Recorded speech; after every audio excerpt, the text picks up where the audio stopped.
Hello and welcome to another video. So today we're taking a look at an Aggro BloodCraft deck for Unlimited, the deck I primarily use when I'm trying to climb ranks. This is usually the best one I use for that, as it's quick, it's easy, and it gains me a lot of points very quickly. Of course, if you go on a massive losing streak, it doesn't feel quite as nice, but typically on average, I would say I can easily get a 60 to 80% win rate range with this deck, just depending on the day. Overall on a month, it really varies on how much the meta shifts, but in a kind of week by week basis and day by day basis, it's usually consistently over 60%, which is always a good thing. So checking this deck out should be a little bit of fun, so we're going to get right into it and check it out. So starting us off is a good old Blood versus Blood matchup. And of course they have to have the nice Medusa leader. Oh, how I would love to get a hold of Medusa or Dark General, honestly. Some of my favourite Blood leaders. And of course we start off with a Spiderweb Imp, Blood Wolf, and Gift of Bloodkin. Not bad cards by any stretch of the imagination. Spiderweb Imp particularly I like to hold in these kind of mirror matches, as it really does block out quite a lot of damage and at the same time sets us up pretty decently.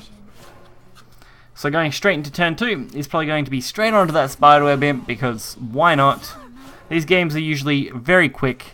Very few games that get dragged out past, say, turn 6 to turn 8 range. Usually you don't make it anywhere near turn 10 with this deck, unless of course you get completely stalled, in which case you're pretty much lost already. So most of those sort of matchups I will usually give up on if I definitely don't have an out available to me. It's very rare that I ever concede matches unless I'm 100% going to lose, but with this deck it really just depends on if I know for a fact I don't really have any big out that could save me. So, doing pretty well. I mean, it's not great that they got a pretty decent trade-off there, but getting them down to 6 this early in the game definitely makes a huge difference. And the best part is, all we need to do is have a decent draw, because unfortunately, Valkyrie isn't active, but Dark Fiend is. So a few of the videos I tried to use this card in, I was very unable to use it. It was just not able to be drawn easily. Fortunately, this time around, very different story, so getting our first win with that, always a nice way to kick off a video.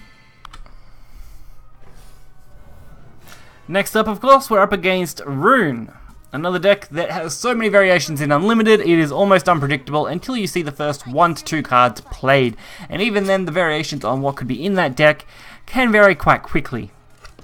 So we dump all these cards, nothing really stood out to me there, so I thought, why not just try for something completely different? Disciple of Lust, Spiderweb Imp, and Wings of Lust is okay, we'll take it.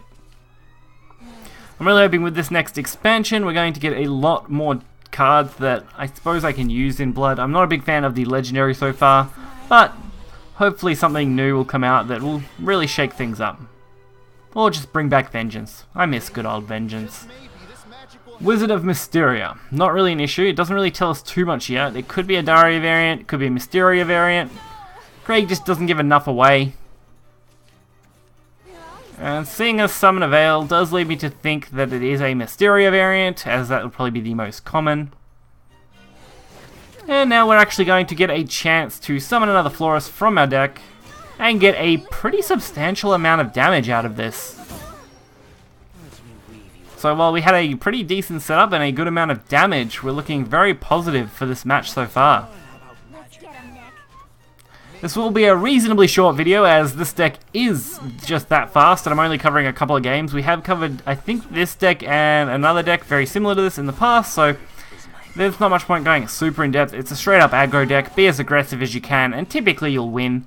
You don't even need to hold out too much to go for the Florist plays, they'll usually just happen naturally. So as you can see here, we're getting a very good hand, kicking ourselves off very well. We should be able to pretty comfortably do 6 damage here, leaving them on just 2. And since we have Flower Bed down, that 2 damage is going to happen eventually, so that pretty much ties up that match.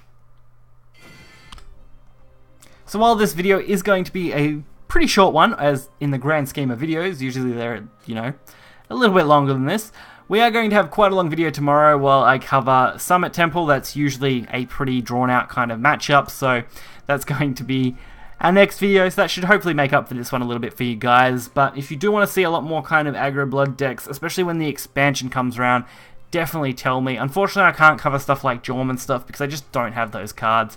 Maybe I'll get lucky and I'll have them. I'm actually been holding on to all my 50 packs that they're giving away right now for the event thing, and I should have all of those just before Christmas, I think, based on when they're done. And I've been holding on to other packs that I've been collecting from the Grand Prix and some Take-Two matches that I've been doing, just so I can do a big opener right before, hopefully, Christmas as kind of a little special for you guys. And then we're going to have, of course, a massive 100-pack opener right as the expansion launches, along with the story content, so you guys can stay tuned for all of that. So until next time, be sure to check this deck in the description below, hit the like button and subscribe, and I'll see you there.